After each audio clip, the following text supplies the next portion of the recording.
তো hi guys, কেমন আছো? ভালো আছো? আমার শালি দেখো, এটা ভুটকিটা, এই একটা ভুটকি,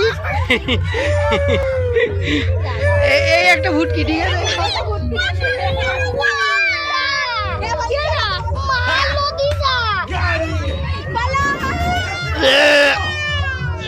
ও বাবা,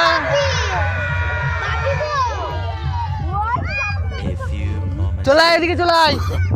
বেরিয়েছিলাম মাঠের দিকে, মাঠে হাওয়া দিচ্ছিল বলে বেরিয়েছিলাম। তা ছিল কালী পুজো, কালী পুজোর জন্য সবাই মিলে একসঙ্গে আসা হয়েছে।